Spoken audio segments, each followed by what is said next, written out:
नमस्कार। स्वास्तिक ज्योतिष संस्थान के इस विशेष अंक में आपका पुनः स्वागत है। दोस्तों, एक सुंदर सी फीमेल हथेली, आप महिला जातिका हैं और आपकी रियल हथेली मेरे सामने विवेचना के लिए आ रखी है। यहाँ पे देखेंगे सबसे पहले तो आपकी हथेली में ये आपकी हृदय रेखा है, ये आपकी मस्तिष्क रेखा है, ये आपकी जीवन की लकीर है और ये यहाँ से निकलती हुई करियर और धन की लकीर है जिसको भाग्य रेखा कहते हैं। और यहाँ पे एक सुंदर सा अंग्रेजी का जो अक्षर होता है एम, उसकी आकृति बन रही है। ऐसे लोग बड़े भाग्यशाली होते हैं। पूर्व जन्म में बहुत उच्च और पुण्य कर्म करके आते हैं और मनुष्य ही होते हैं और मनुष्य योनि में ही जन्म लेते हैं। तो यहाँ पे दिखाई दे रहा है आप लक्ष्मी रूप में, एक माता रूप में और एक जो है प्रकृति के रूप में इसलिए आई हैं कि कहीं न कहीं आपने पूर्व जन्म में बहुत उच्च और पुण्य कर्म अवश्य किए हैं। और जीवन का जो मुख्य लक्ष्य है मुक्ति की प्राप्ति करना, इसीलिए आप जो है मुक्ति की प्राप्ति करने के लिए ही ये जीवन में आए हैं। आपके जो पंच तत्व हैं, 5 एलिमेंट जिनसे शरीर बना हुआ है, आपके जो अष्टाचक्र हैं आपके शरीर के, जो नवद्वार हैं, जो पंच महाकोश है, इनके अनुसार देखा जाए तो भगवान शंकर आपके आराध्य देव हैं और माँ भगवती आपकी इष्ट देवी भी हैं और आपकी अधिष्ठात्री देवी भी हैं। जितनी ज्यादा आप शरणागति जाएंगे उतनी आपके जीवन में दिव्यता और आपके जीवन में भव्यता की प्राप्ति अवश्य होगी। ये निश्चित तरीके से यहाँ पे दिखाई देता हुआ नजर आ रहा है। अब आपने लिखा है मेरा आने वाला समय कैसा रहेगा। अगर मैं हथेली को वास्तविक रूप में देखूं तो बहुत ही अच्छा है, बुरा नहीं है। सबसे पहले देखेंगे भाग्य स्थान पर। भाग्य स्थान में जो उंगली है ये इस प्रकार से झुकती हुई दिखाई दे रही है सूर्य की तरफ। इसका मतलब है बहुत ज्यादा मेहनत, बहुत ज्यादा परिश्रम करने के बाद ही चीजों में आपको सफलता मिलेगी, चाहे कोई भी चीज है। कई बार हो सकता है दौड़ा धोपी का काम भी आपको करना पड़ेगा, ये नेचुरल है, इसका कोई उपाय भी नहीं होता है। वैसे मैं दे दूंगा आपको थोड़ा सा। दूसरी बात है, यहाँ पे देखेंगे तो स्पष्ट तरीके से दो ही रेखाएं हैं केतु पे, जो कलेक्टिव कर्माज को दिखाता है, जो मोक्ष को दिखाता है, जो पूर्व जन्म के पुण्य और उच्च कर्मों को दिखाता है। खुद की मेहनत और खुद के परिश्रम से ही आप अपने जीवन काल में आंतरिक खुशियां पाएंगी। अपने जीवन काल में सुख पाना हो तो अपने खुद और की मेहनत और खुद के परिश्रम से ही पाएंगे। ठीक है ना। तीसरी चीज अगर यहाँ पे मैं देखता हूं, आप यहाँ पे करियर और धन की रेखा देखें तो यहाँ पे एकाएक जो है ये मिल रही है और फिर यहाँ से आगे बढ़ रही है।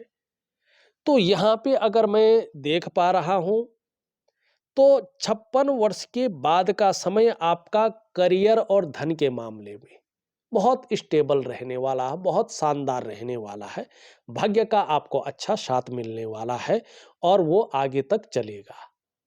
लेकिन आप भावनाओं की वशीभूत होकर अपने जीवन काल में गलत निर्णय ले सकते हैं और उस गलत निर्णय के कारण अपनी डेवलपमेंट को, अपनी प्रोग्रेस को थोड़ा बाधित भी कर सकते हैं, लेकिन इससे बहुत ज्यादा फर्क नहीं पड़ेगा, ये यहाँ पे दिखाई दे रहा है।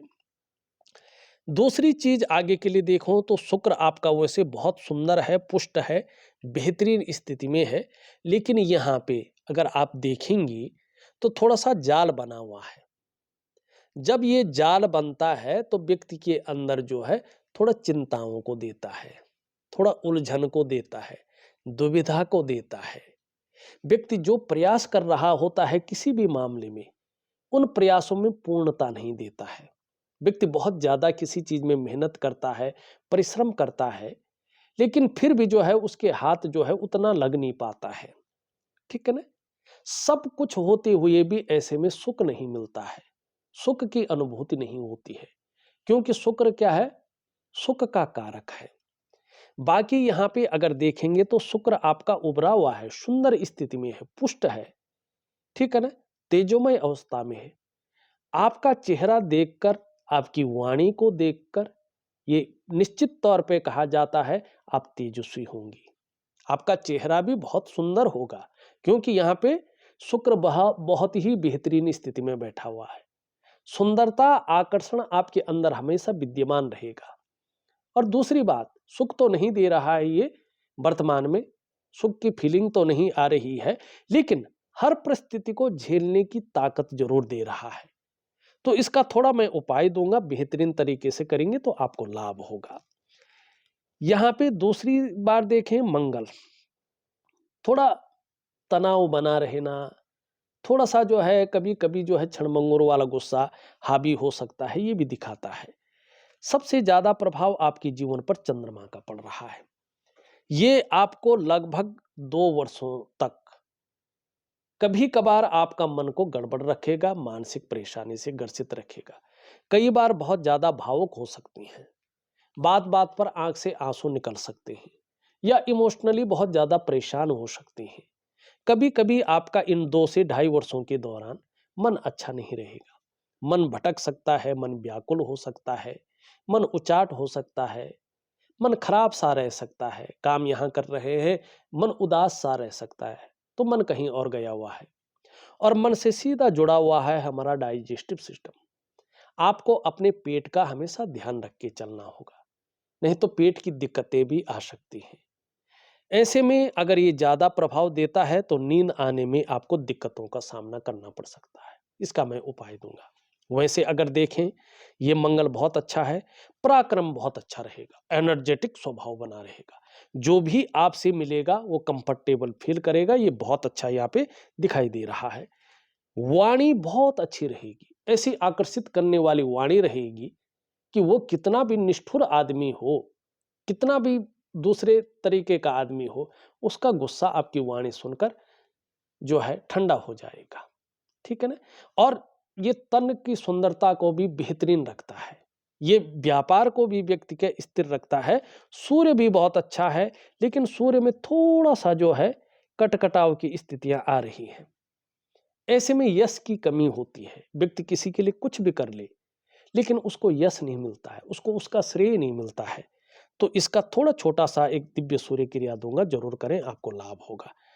शनि आपका बहुत अच्छा है, शनि कामों में कोई लापरवाही नहीं दे रहा है, बहुत अच्छी स्थिति को ला रहा है।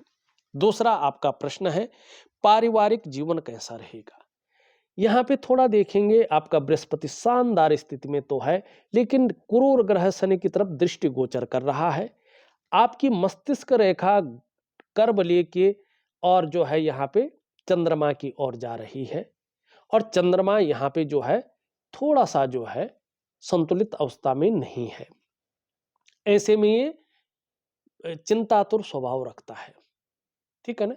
ये क्योंकि ये परिवार का कारक है, तो पारिवारिक स्थिति में अभी 2 से 2.5 वर्षों तक थोड़ा सा कोई ना कोई चिंताएं बनी रह सकती हैं, या आपसी जो तालमेल है उसमें बिखराव की स्थिति रह सकती है, या जो आपका जो मतभेदता उभर सकती है। ठीक है ना? आप किसी के लिए कुछ भी करें, आपको यश मिलना थोड़ा नहीं मिलेगा। आप किसी के लिए अपनी जान भी दे देंगे तो भी थोड़ा सा आपको यश मिलना कम रहेगा, क्योंकि ये बेवजह समाज की नजरों में व्यक्ति को, परिवार की नजरों में व्यक्ति को विलन बना लेता है। चंद्रमा तन मन धन तीनों का कारक है। तन भी खराब रहता है, मन भी खराब रहता है, और धन के रिजल्ट भी खराब आते हैं। ठीक है ना? ऐसे में पढ़ाई में लगाया गया पैसा भी वसूल नहीं हो पाता है। तो चंद्रमा को आपको ठीक करना हो, वैसे आप क्रिएटिव है, क्योंकि मंगल रेखा जो है मस्तिष्क रेखा इस तरह से आ रही है। ठीक है ना? तो क्रिएटिविटी बहुत अच्छी रहेगी। बौद्धिक स्तर आपका वास्तव में बहुत अच्छा रहने वाला है, इसमें कोई दो राय नहीं है। आपने कहा उपाय दे, मैं बेहतरीन उपाय और क्रियाएं आपको जरूर दूंगा, आप बिल्कुल भी चिंता न करें। यहाँ पे देखते हैं तो धार्मिक भावनाएं बहुत अच्छी रहेंगी, ईश्वर में विश्वास बना रहेगा, और अपने आराध्य के प्रति भी समर्पण की भावना रहेगी। यहाँ पे देखेंगे तो यश पाने की इच्छा, नेम फेम पाने की इच्छा, और अपने कार्यों में विस्तार पाने की बहुत अच्छी इच्छा रहेगी, जो आपको जीवन जीने का एक नया तरीका देगा और इसका लाभ होगा। यहाँ पे बृहस्पति के बहुत अच्छे जो है गुण मिल रहे हैं, क्योंकि ये उंगली जो है यहाँ पे सूर्य की उंगली से बड़ी दिखाई दे रही है नेचुरल तरीके से। विनम्र, डाउन टू अर्थ, झुका हुआ इंसान। कितना भी हो इंसान के पास कभी घमंड नहीं करना, हमेशा मधुर बना रहना, हमेशा डाउन टू अर्थ रहना, विनम्र रहना, लेकिन सत्ता को संभालने और दूसरों को नियंत्रित करने में काफी माहिर रहेंगे।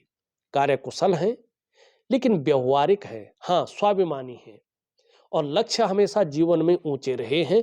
बृहस्पति की अहम भूमिका है, तो बृहस्पति थोड़ा सा यहाँ पे, तो मैं एक दिव्य सूर्य क्रिया दूंगा, उसमें बृहस्पति का उपाय दूंगा, जरूर करें। धन कमाने की ललक बहुत अच्छी रहेगी। नाखून बढ़ा रहे हैं, यहां तक बढ़ाने की कोशिश करें तो बहुत ही अच्छा आपका जीवन में बना रहेगा। यहाँ पे अगर मैंने देखूं तो हथेली की रंगत शानदार स्थिति की है, माने धीरे धीरे आपका जो ऑरा है वो स्ट्रांग हो रहा है, जो आभा मंडल है वो दिव्यता की ओर जा रहा है। आपको जो है अपनी कुल देवी की मन से भक्ति करनी चाहिए, लेकिन इसका जो मूल मंत्र है वो अगर कोई गुरु ने नहीं दिया है तो ऐसे ही नहीं जपना चाहिए, केवल नाम जप आप कर सकते हैं। साथ में आपको भगवान शंकर के जो है शरणागति जाना चाहिए। और दूसरी बात ध्यान रखें, अगर आप उनका पंचाक्षरी महामंत्र का जाप करते हैं तो थोड़ा संभल के करें, मानसिक जाप करें, बहुत अच्छा रहेगा। ओम नमः शिवाय की जगह ओम शिवाय नमः का आप मानसिक जाप करेंगे तो आपके लिए बेहतरीन स्थिति ये लेके आएगा। कुल मिला के देखें तो आगे के लिए आपका जीवन बेहतरीन रहने वाला है, आंतरिक खुशियां आपको मिलने वाली हैं, और कहीं ना कहीं जो है छोटे मोटे उपाय करने के बाद जीवन में अनेक आयामों में एक मधुरता और एक शानदार स्थिति आने वाली है। तो इस अंक में बस इतना ही। एक नए अंक के साथ पुनः उपस्थित होऊंगा, तब तक के लिए नमस्कार।